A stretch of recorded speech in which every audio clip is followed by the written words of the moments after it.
اس 4 مہینے کے عرصے کے دوران جب سے آپ نے چارج سنبھالا ہے ایڈمنسٹریٹر محکمہ اوقاف کا، تب سے آپ نے بہت زیادہ کچھ اقدامات اٹھائے ہیں جس میں قبرستانوں کو محفوظ بنانا سرفہرست ہے۔ اس کے اوپر کوشش کی کہ قبرستانوں کو جو ہے وہ قبضے سے آزاد کیا جائے، اور لیکن آرگنائزڈ ایفرٹ کبھی نہیں ہوئی کہ یہ مسئلہ ونس فار آل ریزالو ہو جائے۔ تو ہم نے جب یہ غور سے دیکھا کہ یہ ایکٹ پر عمل درآمد کیوں نہیں ہوا، تو اس لیے نہیں ہوا کہ اس کے رولز نہیں تھے۔ اب وہ جو کمیٹی، وہاں ایکٹ یہ کہتا ہے کہ کمیٹی ہونی چاہیے، اب اس کمیٹی کی وضاحت رولز میں ہونی تھی، تو رولز چونکہ 58 سے آج تک بنے نہیں تھے، لہٰذا اس کمیٹی کی کمپوزیشن تھی نہیں۔ اب سننے میں آیا کہ اوقاف ڈپارٹمنٹ میں کچھ بہت زیادہ مالی بد انتظامیاں بھی ہیں، اس کی شکایات بہت عام ہیں، کچھ گھوست ملازمین بھی تھے جن کو برطرف کیا گیا یہاں سے۔ ہمارا جو اوقاف کا ادارہ ہے، اس کے پاس اتنی قیمتی زمینیں ہیں، اگر یہ کسی پرائیویٹ بندے کے پاس یا کسی کمپنی کے پاس ہوتی تو وہ اس سے اربوں روپے کی آمدن جنریٹ کر رہا ہوتا۔ کیونکہ دلخراش حقیقت ہے کہ اس سب پراپرٹیز کی باوجود، جو کہ ہماری شہروں کے بالکل دل میں موجود ہے، یہ ادارہ 30 کروڑ کے خسارے میں چل رہا ہے۔ حکومت ہمیں ہر سال ریسکیو کرتی ہے، حکومت ہمیں بچانے کے لیے آتی ہے، وہ ہمیں گرانٹ ان ایڈ دیتی ہے، تو یہ ادارہ تنخواہ دے پاتا ہے۔ یہ ڈائریکشن ہمیں کابینہ نے دی ہے، صوبائی کابینہ نے، کہ آپ کو اس بار تو ہم گرانٹ ان ایڈ دے رہے ہیں، اگلی بار مانگنے نہ آنا، اور اگر مانگنے آنا تو یہ کام کر کے آنا۔ بسم اللہ الرحمن الرحیم۔ پیام سحر ڈیجیٹل کی طرف سے دیکھنے اور سننے والوں کو خوش آمدید کہتے ہیں۔ آج آپ کی ملاقات ہم ایک ایسی شخصیت سے کراتے ہیں کہ جو پشاور سمیت خیبر پختونخوا صوبے بھر کے قبرستانوں کو قبضہ مافیا سے آزادی دلانے کے لیے کچھ اہم اقدامات کر رہے ہیں۔ ان کے اقدامات کو دیکھتے ہوئے ہم یقین سے کہہ سکتے ہیں کہ مستقبل میں ہم قبرستانوں کو محفوظ دیکھ سکتے ہیں ان قبضہ مافیا کی دسترس سے۔ اس کے علاوہ پھر ہم اپنے مہمان سے گفتگو کریں گے کہ ان کے اپنے محکمے میں کیا مالی بد انتظامیہ تھیں جو انہوں نے نوٹس کی ہیں، اور ملازمین کے حوالے سے بھی بہت ساری ہمیں اطلاعات خبریں ہیں کہ کچھ گھوست ملازمین بھی یہاں پر تھے، اور ان کی تقرری کو محکمہ اوقاف میں ابھی 4 مہینے ہوئے ہیں۔ تو ہم آپ کو لے کر چلتے ہیں اپنے محترم مہمان کی طرف، جناب ڈاکٹر محسن حبیب صاحب، ایڈمنسٹریٹر محکمہ اوقاف خیبر پختونخوا۔ السلام علیکم سر۔ آپ کا بہت شکریہ سر، آپ نے ہمیں ٹائم دیا، اور جیسا کہ آپ بخوبی جانتے ہیں کہ پشاور اور صوبہ بھر میں قبرستانوں کا ایشو بہت سنگین شکل اختیار کر چکا ہے، اور کئی قبضہ مافیا کے ہاتھوں کئی انسانی جانیں بھی ضائع ہو چکی ہیں چارسدہ، پشاور اور دیگر اضلاع میں۔ اس ایشو کے اوپر سول سوسائٹی نے ماضی قریب میں قبرستان بچاؤ تحریک بھی چلائی، پھر ہائی کورٹ نے سوموٹو نوٹس بھی لیا، لیکن اب بھی دیکھنے میں آ رہا ہے کہ کسی نہ کسی شکل میں قبضہ مافیا اپنی کارروائیوں میں مصروف ہے۔ اس حوالے سے ہمارے سننے میں آ رہا ہے کہ آپ نے اس 4 مہینے کے عرصے کے دوران جب سے آپ نے چارج سنبھالا ہے ایڈمنسٹریٹر محکمہ اوقاف کا، تب سے آپ نے بہت زیادہ کچھ اقدامات اٹھائے ہیں جس میں قبرستانوں کو محفوظ بنانا سرفہرست ہے۔ تو اس سلسلے میں ہمارے سننے والے اور دیکھنے والے جاننا چاہیں گے کہ آپ نے کیا ایسے اقدامات اٹھائے ہیں۔ سب سے پہلے آپ کا بہت شکریہ، آپ نے موقع دیا مجھے اپنی بات آپ کے سامنے رکھنے کا اور ہمارے سامعین کے سامنے رکھنے کا، بہت نوازش شکریہ آپ کا۔ اختصار سے یہ عرض ہے کہ ہمارے، جس طرح آپ نے خود فرمایا کہ سوموٹو بھی لیے گئے، درمیان میں ہماری حکومتوں نے بھی اس پہ کہیں نہ کہیں گاہے بگاہے توجہ دی، اور کبھی ضلعی انتظامیہ نے بھی مختلف اوقات میں اس کے اوپر کوشش کی کہ قبرستانوں کو جو ہے وہ قبضے سے آزاد کیا جائے، اور لیکن آرگنائزڈ ایفرٹ کبھی نہیں ہوئی کہ یہ مسئلہ ونس فار آل ریزالو ہو جائے۔ صحیح۔ ہم نے جب اس کو غور سے دیکھا تو ہمیں پتہ لگا کہ اس کا اصل مسئلہ یہ ہے کہ ہمارا اس کے اوپر graveyard maintenance and preservation act موجود ہے 1958 کا، اگر اس پر عمل درآمد ہو جاتا تو یہ مسئلہ مکمل طور پر ریزالو ہو جاتا۔ صحیح۔ اب اس ایکٹ کے اندر ہر مرض کی دوا ہے، اس ایکٹ کے اندر گریو یارڈس کو کنٹرول کرنے کے لیے ایک اسپیشل کمیٹی کا ذکر ہے، پھر اس کمیٹی کے پاس بیش بہا اختیارات ہیں۔ یہ کمیٹی کن افراد پر ہے؟ وہ کمیٹی کے اوپر رکھا ہوا ہے اس ایکٹ کے مطابق کہ وہ حکومت جو آفیشیل اور نان آفیشیل ممبرس مناسب سمجھے گی وہ اس کمیٹی کو نوٹیفائی کر دے گی. تو ہم نے جب یہ غور سے دیکھا کہ یہ ایکٹ پر عمل درآمد کیوں نہیں ہوا تو اس لیے نہیں ہوا کہ اس کے رولز نہیں تھے. اب وہ جو کمیٹی وہاں ایکٹ یہ کہتا ہے کہ کمیٹی ہونی چاہیے, اب اس کمیٹی کی وضاحت رولز میں ہونی تھی. تو رولز چونکہ 58 سے آج تک بنے نہیں تھے لہٰذا اس کمیٹی کی کمپوزیشن تھی نہیں.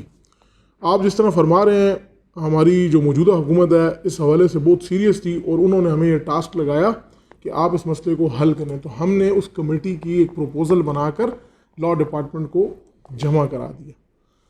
الحمدللہ وہ پروسیس میں کافی ایڈوانس اسٹیج پر پہنچ گئی ہے. اس کے بعد چونکہ ہمارا جو ایکٹ ہے وہ 1958 کا ایکٹ ہے, 60-70 سال اس میں گزر گئے ہیں, تو اس کے اندر کچھ ترامیم انہوں نے تجویز کی ہیں جو ضروری ہیں. تو پھر ہم نے اس رولز کے ساتھ ساتھ اس ایکٹ کے اندر ترامیم بھی لا ڈپارٹمنٹ کو جمع کرا. کیا آپ اپنے پروپوزل جو آپ نے پیش کیے ہیں اور جو ترامیم ہیں وہ بتانا پسند کریں گے؟ دیکھیں جی, سب سے پہلے یہ ہوگا کہ ہر ضلع کے لیول پر ایک graveyard maintenance and preservation committee بنے گی. اس کمیٹی کا چیئرمین ڈپٹی کمشنر ہوگا. اس کے ممبرز میں CNW, TMA, پولیس, یہ سارے اس کے ممبروں میں ہوں گے. پھر اس کے اندر سول سوسائٹی کے 4 نمائندے ہوں گے, ایک مائنورٹیز کا نمائندہ ہوگا اور سول سوسائٹی کے مزید 3 نمائندے ہوں گے. یہ کمیٹی کمپوز ہو جائے گی ہر ضلع کے لیول پر. اس کمیٹی کے پاس یہ سارا اختیار ہے کہ کل کو کسی حوالے سے سب سے پہلے اس کمیٹی نے کیا کرنا ہے. اس کمیٹی نے یہ کرنا ہے کہ پرانے بندوبستوں کو اور موجودہ اس وقت جو قبضے کی صورتحال ہے اس کو دیکھ کر اس کمیٹی نے سیکٹری کو رپورٹ جمع کرانی ہے کہ مثال کے طور پر پشاور میں 100 کنال قبرستان ہے, مثلا اس 100 کنال میں سے 20 کنال کے اوپر قبضہ ہے, 80 خالی ہیں. تو اب یہ مسئلہ ہوگا کہ اب اس کے اوپر تو جن لوگوں نے قبضہ کر رکھا ہوگا اس نے بھی لمبے وقت سے قبضہ کر رکھا ہوگا اور اس نے اپنے لیے اس کے لیے کوئی سچ یا کوئی جھوٹ یا کوئی جیسے بھی کوئی ڈاکومنٹس بھی بنائے ہوئے ہوں گے. اب اس کو آؤٹ رائٹلی وہاں سے نکالنا جو ہے وہ ایک لیگل مسئلے بناتا ہے. تو لہٰذا اس ایکٹ نے اتنا خوبصورتی سے اس مسئلے کو حل کیا ہوا ہے کہ سب سے پہلے کمیٹی نوٹیفائی ہوگی. کمیٹی کیا کرے گی کہ یہ رپورٹ سیکٹری کو جمع کرا دے گی, سیکٹری اس کو اخبار میں دے دے گا کہ پشاور میں 100 کنال قبرستان ہے, اس میں 20 کنال کے اوپر فلاں ابن فلاں, فلاں ابن فلاں, فلاں ابن فلاں کا قبضہ ہے. اس کے پاس اتنا مہینے کا 40 دن کا وقت ہے, اس کے اندر اس قبضے کو یہاں سے ہٹا دے. زبردست. اگر اس نے نہ ہٹایا تو اس کے خلاف انکروچمنٹ کی کارروائی ہوگی اور یہ ہٹا دی جائے گی. اس کے پاس یہ اختیار ہوگا. اب یہ کہتا ہے کہ نہیں جی یہ تو میری ملکیتی زمین ہے, تو اس کے لیے اسپیشل ٹریبیونلز بنا دیے گئے. اچھا, اسپیشل جو ٹریبیونلز ہوں گے وہ ٹریبیونل ان کے پاس وقت ہوگا کہ یہ اپنے سارے ڈاکومنٹس لے کر اس ٹریبیونل کے پاس چلے جائیں گے. مطلب ہے کہ آپ نے قبضہ مافیا کی طرف سے عدالتوں کے ذریعے اسٹے آرڈر کا راستہ روک لیا. تو اب ہم جائیں گے تو اب آپ ایک اور بڑی مزے کی بات, اب یہ ہوا کہ وہ 20 کنال پر جس وقت اگر کوئی ٹریبیونل میں چلا گیا تو ٹھیک, وہ ٹریبیونل فیصلہ کرے گا. اب کوئی ٹریبیونل نہیں جاتا تو وہ زمین امیجیٹلی انکروچمنٹ ڈکلیئر کر دی جائے گی اور وہ گریو یارڈ خالی کرا لیا جائے گا. یہ اس سے پہلے جو ڈیسیجنز ہوئے ہیں اس کے اندر یہ حکم تھا کہ اس قبرستانوں کا بڑا چھوٹا یا کوئی اس کا والی وارث تھا نہیں. اب جس وقت یہ کمیٹی بن جائے گی نا, اور یہ کمیٹی ضلع کے سب سے بااثر افراد پر مبنی ہوگی, تو انشاءاللہ اب اس کا والی وارث, اس کا پوچھنے والا ایک مکمل ایک پھر جو قبرستان انہوں نے ٹیک اوور اس کمیٹی نے کر لیے, تو اس ایکٹ کے اندر اس کمیٹی کے اتنے سبسٹینٹیو پاور ہیں کہ یہ پوری پراپرٹی کی آنرشپ ویسٹ ہو جاتی ہے اس کمیٹی میں. پھر یہ کمیٹی کیا کرے گی جی, اس کمیٹی اس کے پلاننگ کرنا, اس میں اندر جھاڑیوں کو ہٹانا, اس کی صفائی کا خیال رکھنا, اندر جو ہے وہ اس کا ایک نقشہ بنانا, اس کے اندر فیملی پلاٹنگ کرنا, اس کے اندر یعنی اتنے ایکسٹینسولی ایک ایک بات کو ہم نے واضح کر کے رولز میں ڈلوا دیا. اس میں آپ نے قبرکن اور چوکیدار جو ہیں قبرستانوں کے خود ساختہ, کبھی ان کو بھی آپ نے کنسیڈر کیا ہے؟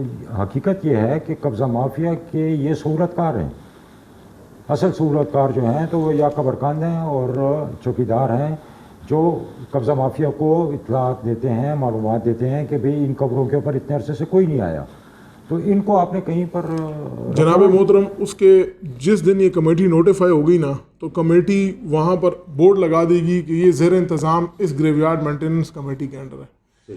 تو کسی بھی غیر متعلقہ شخص کا اس قبرستان کے اندر کسی قسم کا انٹرونشن بھی اللیگل ڈکلیئر ہو جائے گا. تو یہ بہت یہ تو معمولی باتیں ہیں. یہ تو دیکھیں سب سے پہلے یہ کہ آپ اس وقت کیا صورتحال ہے. میں آپ کو بڑے مزے کی صورتحال بتاتا ہوں. اس وقت آج صورتحال یہ ہے کہ اوقاف کہتا ہے کہ یہ میرا کام نہیں ہے, صحیح, لوکل گورنمنٹ کا کام ہے. لوکل گورنمنٹ والے کہتے ہیں میرا کام نہیں ہے. پولیس کا, ڈسٹرکٹ گورنمنٹ کا, ڈسٹرکٹ گورنمنٹ کہتی ہے میرا کام نہیں ہے. تو اس وقت فیکچول میں نے آپ کو کہا نا کہ ہم نے بنیاد کو پکڑ لیا ہے. ہم اس کا فاؤنڈیشنز کو ٹھیک کر دیں گے تو اوپر یہ مسئلہ ریزالو ہو جائے گا. آپ اس کے قبرستانوں کے مستقبل کا تعین کرنے کے لیے, مستقبل کو محفوظ بنانے کے لیے آپ نے ذمہ دار لوگوں کا تعین کرنا شروع کر دیا.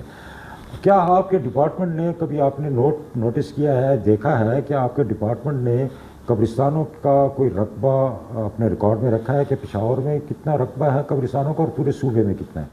تو آپ نے جس طرح فرمایا, جو دوست محمد خان صاحب نے سوموٹو لیا تھا تو انہوں نے ڈپٹی کمشنرز کو حکم دیے تھے جس کے تحت ایک پوری ریکارڈ اکٹھا ہوا ہے. اس ریکارڈ کی کاپی عدالت میں بھی موجود ہے, SMBR کے پاس بھی موجود ہے اور ہمارے پاس بھی موجود ہے. جب آپ چاہیں گے ہم اس کی ڈیٹیلز آپ کو دے سکتے ہیں. آپ بتا سکتے ہیں کہ کتنا اندازتاً اس رپورٹ کے مطابق ہمارے صوبے میں کوئی 1.5 لاکھ کنال قبرستانوں کی زمین 1.5 لاکھ پورے صوبے میں, اور اس میں کوئی قبضے کا بھی ذکر ہے کہ کتنا قبضہ؟ اس کے اندر قبضے کا ذکر نہیں ہے. اصل میں نے آپ سے یہ عرض کیا کہ وہ جو سوموٹو تھا نا اس کے اندر یہ چیز بالکل اگنور ہوئی ہے کمیٹیز والی. وہاں پر ہوا یہ ہے کہ عدالت عالیہ نے خود ڈپٹی کمشنرز کو حکم دیا اور ان کو حکم دے کر یہ کام کروایا. اب جب تک عدالت کا سوموٹو کا انٹرسٹ تھا وہ ریکارڈ آتا گیا, جب عدالت کی طرف سے وہ ان پر ختم ہو گیا وہ کام ادھر کو ادھر ہی رہ گیا. آج وہ اسی پوزیشن. لیکن اگر آپ سوچیں کہ یہ کام کمیٹی کسی کے ذمہ ہوتا جو اس کو پرپیچولی کرتی رہتی تو یہ کام بہت بہتر ہو جاتا, اور اب تک اس میں کافی بہتری آئی. آخری سوال ہے قبرستانوں کے حوالے سے, کیا آپ کیا سمجھتے ہیں کہ جو پرپوزل اور ترامیم آپ نے دی ہیں وہ کتنے عرصے تک قانونی شکل اختیار کر لیں گے؟ میں نے آپ سے جس طرح عرض کیا کہ حکومت بہت زیادہ اس میں سنجیدہ ہے اور وہ چاہتی ہے امیجیٹلی یہ کام ہو جائے. اس میں جو سیکٹری اوقاف ہیں وہ پرسنلی ایک جو ہے نا آفس میں وہ کیس کو خود پرسو کر رہے ہیں. دلچسپی لے رہے ہیں. جی AG صاحب جو ہمارے ایڈوکیٹ جنرل ہیں وہ 2-3 مرتبہ خود پرسنلی اس گریو یارڈ کی کمیٹی کے لیے آئے اور سیکٹری لاء کے ساتھ بیٹھے. تو الحمدللہ ان کی مشاورت سے وہ جو ڈرافٹ ہے وہ بہت ریفائن ہو گیا. تو اب جب اگر وہ ایک بار انشاءاللہ اپروو ہوا تو آپ کے سب کے سامنے ہوگا کہ اس سے ایک بڑی انقلابی تبدیلی آئی. چلو خدا کرے کہ جلد ہو, کیونکہ یہ قبرستانوں کا ایشو بلا تفریق بلا امتیاز یہ خیبر پختونخوا کے تمام عوام کا ایک مشترکہ مسئلہ ہے. اب سر آگے چلتے ہیں.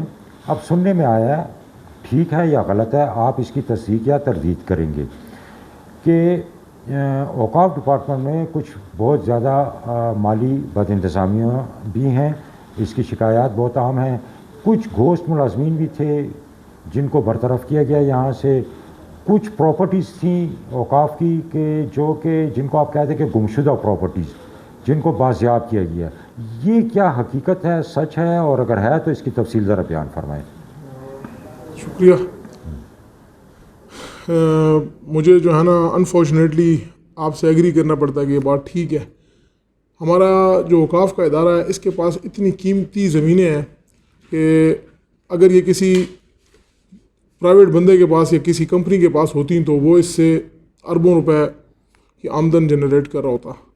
لیکن بہت ہی آپ کہیں کہ دلخراش حقیقت ہے کہ اس سب پراپرٹیز کی باوجود جو کہ ہماری شہروں کے بالکل دل میں موجود ہے, یہ ادارہ 30 کروڑ کے خسارے میں چل رہا ہے. اور حکومت ہمیں ہر سال ریسکیو کرتی ہے, حکومت ہمیں بچانے کے لیے آتی ہے, وہ ہمیں گرانٹ ان ایڈ دیتی ہے تو یہ ادارہ تنخواہ دے پاتا ہے. ہمارے پاس ائمہ کرام, مساجد کے خطیب, کتنے ائمہ ہوں گے ہمارے پاس جو ائمہ اصل میں ہمارے پاس مختلف کیٹیگریز میں ہے جی. ایک وہ کیٹیگریز میں جو ہم سے آنریریا لیتے ہیں، ایک وہ امام صاحبان ہیں جو اوقاف کی اپنی مساجد میں پوسٹڈ ہیں، جن کو آپ پے کر رہے ہیں. تو پے تو ہم سب کو کر رہے ہیں، لیکن جو ہمارے پاس جو ڈائریکٹ جو مساجد کنٹرول میں اوقاف کے وہ 80 ہیں، جس میں ساری تاریخی مساجد ہیں، جیسے یہ 80 مساجد صرف پشاور کے آپ کہہ رہے ہیں یا پورے صوبے کے؟ پورے صوبے میں اوقاف کی وہ مساجد جن کا ایڈمنسٹریٹو کنٹرول بھی اوقاف کے پاس ہے. صحیح ہے. تو ان کے علماء کو بھی 5 مہینے سے تنخواہ نہیں ملی، مسجد کے بل جمع نہیں ہوئے. تو اکثر و بیشتر جگہوں پر تو مطلب یہاں تک کے مسئلے بن گئے کہ اگر حکومت بیچ میں انٹروین نہ کرتی تو بجلی کے میٹر کٹ جانے تھے. تو یہ میں آپ کو بتا رہا ہوں کہ یہ ہو گیا. اب آتے ہیں ہوا کیوں. تو دیکھیں سب سے موٹی اور بڑی بات یہ ہے کہ ہماری جو پراپرٹی 5,000 پہ لگی ہے اس کا مارکیٹ کرایہ 60,000 سے بھی زیادہ ہے، لاکھ سے بھی زیادہ ہے. وہ 5,000 روپے لگی ہے. اب ہم نے اس کے لیے کیا حل تجویز کی جی. اب مسئلہ یہ تھا کہ جب آپ اس کا جو ہے وہ کرایہ بڑھانا چاہتے ہیں تو پھر ایک حیرت کی بات یہ ہے کہ ہمارے پاس رینٹ اسیسمنٹ ہی آج تک نہیں ہوئی. میں مطلب ویسے وہاں چلا جاؤں، مثال کے طور پہ میں خیبر بازار جاتا ہوں، وہاں میری پراپرٹی ہے، تو ویسے مجھے لوگ بتا دیں گے کہ میں اس دکان کا 80,000 کرایہ دیتا ہوں اور میری والی دکان 6,000 دے رہی ہے، لیکن یہ کوانٹیفائبل تو نہیں ہے نا. تو اب ہم نے کیا کیا، سیکرٹری صاحب نے اسسٹنٹ کمشنرز کی چیئر میں رینٹ اسیسمنٹ کمیٹیز بنا دی ہیں پورے صوبے میں. اچھا. اس کے اندر جو ممبر کون کون ہیں، اس کے اندر اسسٹنٹ کمشنر ہیڈ کوارٹرز جو ہیں وہ ان کے چیئرمین ہیں. اس کے اندر جو CNW ہے ڈپارٹمنٹ، چونکہ یہ rent assessment rule of business میں ان کا مینڈیٹ ہے، وہ اس کے ممبر ہیں. اور باقی ہمارے جو مینیجر ہیں اور ہمارا جو ریونیو اسٹاف ہے وہ اس کا ممبر ہے. ان کو ہم نے ٹاسک دیا ہے وہ 15-20 دن سے لے کر مہینے تک وہ اپنی اسیسمنٹس کمپلیٹ کر لیں گے. کرایوں کا اثر نو تعین کیا جائے گا کہ ہے کتنا. تو اس کے بعد پھر ہمارا ارادہ یہ ہے، جس طرح میں نے آپ کو بتایا کہ اوقاف ڈپارٹمنٹ اب اس حد تک پہنچ چکا ہے کہ ہمیں بادر نخواستہ ہمیں یہ سخت اسٹیپس لینے پڑیں گے. اگر ہم نے نہ لیا تو بس ادارہ اب اس نہج پر پہنچ چکا ہے کہ وہ مزید اس کے چلنے کے جو ہے نا وہ امکانات لے لیں گے. پھر اس کے علاوہ جو میں آپ کو دوسری بات بتاتا ہوں، آپ نے بات درست فرمائی کہ ہمارے یہاں مسائل تھے. مطلب یہ تھا کہ میں نے جس طرح آپ کو بتایا کہ یہاں پر ایسا ہوا کہ ایک سائل سے 10 لاکھ روپے وصول ہوئے اور بینک میں 1 صفر کم کر دیا اور وہاں 1 لاکھ جمع کرا دیا. تو اوقاف کو اس طرح، تو ہم نے بھی اس کے لیے پھر وہ کرایا. پہلی مرتبہ اوقاف نے اپنا فل آڈٹ کروا رہی ہے ایک انڈیپینڈنٹ چارٹرڈ اکاؤنٹنٹ فرم سے. اچھا، یہ پہلی دفعہ ہو رہا ہے؟ یہ پہلی بار ہو رہا ہے، پہلا ایسا کبھی نہیں ہوا. یقیناً یہ آپ ہی کرا رہے ہوں گے. پھر میں نے آپ سے عرض کی کہ دیکھیں میں اس وقت جو بات یعنی حق کی بات ہے وہ اس کی وہ اقرار، تو حکومت کی طرف سے نا فل یہ بات ہے کہ یہ ادارے کو وہ ٹھیک کرنا چاہتی ہیں. تو ان کی اپروول سے یہ ڈائریکشن ہمیں کابینہ نے دی ہے. اچھا، صوبائی کابینہ نے. تو انہوں نے کہا کہ آپ کو اس بار تو ہم گرانٹینیٹ دے رہے ہیں، اگلی بار مانگنے نہ آنا، اور اگر مانگنے آنا تو یہ کام کر کے آنا. تو اب آپ کیا سمجھیں کہ یہ آپ کا خسارہ کہیں کم ہو رہا ہے؟ انشاءاللہ میں نے جس طرح آپ سے بتایا کہ یہ اقدامات جو ہم نے شروع کیے ہیں جی، تو ڈپارٹمنٹ بڑا تیزی سے خسارہ بہتری کی طرف جا رہا ہے. ہمارا اس وقت جو ماہانہ جو ہمارا جو لاس ہمیں ہو رہا ہے وہ تقریباً اس وقت 2-2.5 کروڑ روپے کے قریب ہے. تو ہم نے کیا کیا، اچھا اس لاس کو آلریڈی ہم نے ابھی تک کوئی 30-40% ہم برج کر دیا. وہ کیسے؟ سیکرٹری صاحب نے سب سے پہلے جو چیز اسٹیپ لی وہ یہ لی کہ ہماری دکانوں کے کرائے، آپ کو میں لسٹیں شیئر کرتا ہوں، آپ ناظرین سے ضرور شیئر کریں. جہاں پر کرایہ پڑوس میں 1 لاکھ روپے ہے، ہمارا کرایہ 12,000 روپے ہے، اور وہ 12,000 بھی 10 سال سے اس نے نہیں دیا ہوا. اور ایسے کیس سینکڑوں میں ہیں. تو آپ ان کو بے دخل کرنے کا تو ہم نے جناب اس کے اوپر میں نے اپنے مینیجر صاحبان کو بتا دیا کہ بس مطلب اس سے زیادہ مزید یہ پریکٹس نہیں چل پائے گی. الحمدللہ ہم نے صوبہ بھر میں آپریشن کیا. اس آپریشن سے ہمارے تاجر بھائیوں نے ہمارے ساتھ بڑا تعاون کیا. کہیں کہیں ایسا بھی ہوا کہ اس سے ریزسٹنس بھی ہمیں ملی, لیکن جب ہم نے ان سے بیٹھے اور ان کو سمجھایا تو ہمارے ساتھ سب سپورٹ میں ہے. اللہ کا شکر ہے وہ جو ایریئرز تھے وہ جو 12 سال کے تھے, ہم اس کو 4 سال 2 سال اور کہیں کہیں تو ہم 0 پہ لے آئے. تو اس سے ہمارا وہ جو گیپ ہے وہ برج ہو گیا. اس وقت الحمدللہ جب میں آپ کو اس مہینے بات کر رہا ہوں, میں آپ سے پورا انشاءاللہ ایک ایک دکان کا ڈیٹا شیئر کروں گا. اس بار ہماری جو ریکوری ہماری 55% 54% پہ کھڑی تھی ماہانہ, اس ریکوری کو ہم 95 پر لے آئے. اور جو 10 سال کے ایریئرز ہیں ان کی وصولی کا طریقہ ہم نے کسی کو 4 انسٹالمنٹ کر دی ہیں, کسی کو 2 کر دی ہیں, کسی کو 5 کر دی ہیں, لیکن الحمدللہ وہ ریکوری شروع ہو گئی. میں آپ کو مثال سے بتاتا ہوں ایک اور. ہمارا ایک بہت بہترین پلازا ہے شاہین بازار میں, اور آپ کو پشاور کے رہنے والے ہیں, آپ کو مجھ سے بہتر پتہ ہے کہ وہ کتنا بزنس سینٹر ہے. آپ سن کے حیرت میں مبتلا ہوں گے کہ 7 سال کے اس کے اندر 1 روپے کسی نے کرایہ نہیں دیا, اور کسی نے توجہ نہیں دی. تو آپ یہ دیکھیں رہے کہ مطلب اتنی پریشان کن باتیں ہیں. آپ کے ساتھ میں وہ لسٹ شیئر کرتا ہوں, مطلب کرائے ہیں بھی بہت کم, برائے نام کرائے ہیں, اور وہ بھی 7 سال سے نہیں دیے گئے. تو آخر میں ہم نے کہا کہ بس یعنی ہماری اوقاف کا تو اس کے اوپر ہم نے جناب اس پہ بہت سختی کی. آخر میں ان کے ساتھ انسٹالمنٹ ہوئی ہیں. اب الحمدللہ ہمیں اس وقت تک وہ جو ایریئرز نہیں ہیں اس میں سے آدھے کرایہ وصول ہو چکا ہے. آپ سے سر آخری سوال ہم کر رہے ہیں کہ آپ پر الزام ہے, درست یا غلط, کہ آپ نے اس 4 مہینے کے دوران بہت سارے ملازمین کو برطرف کیا ہے یا سسپینڈ کیا ہے. کیا یہ صحیح ہے؟ اور اگر ہوا ہے تو یہ ملازمین کی تعداد کتنی تھی اور وجہ کیا تھی؟ سر دیکھیں, یہ جو محکمے ہیں نا, ہم نے ان کو توانا کرنا ہے, ہم نے ان کو مضبوط کرنا ہے. سب سے بڑا پرابلم یہ تھا کہ ہمارے چونکہ زیادہ تر ڈیوٹیاں مساجد میں ہیں لوگوں کی.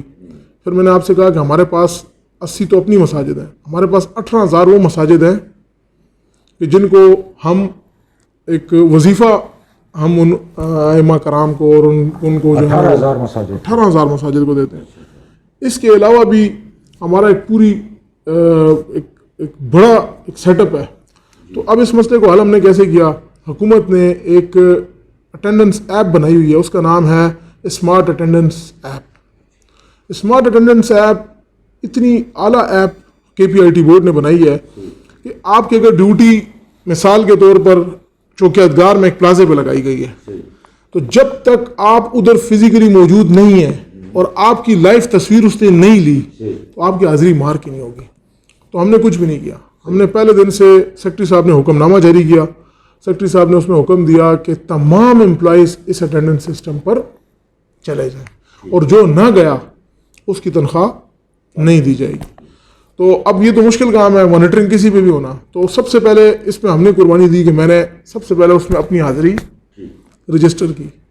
تو جب میں نے کی تو میں نے اپنے سب محکمے کو بتایا کہ آپ سب نے کرنی ہے. اس پہ آپ یقین کریں, جو ایماندار لوگ تھے, جو چاہتے تھے ادارہ ٹھیک ہو, مفتی صاحبان ہیں, بہت سینئر مفتی صاحبان, اور بہت بڑا علمی اور ان کا قد کاٹ ہے. اللہ تعالیٰ ان کو خوش رکھے. انہوں نے ہماری بات پہ لبیک کی.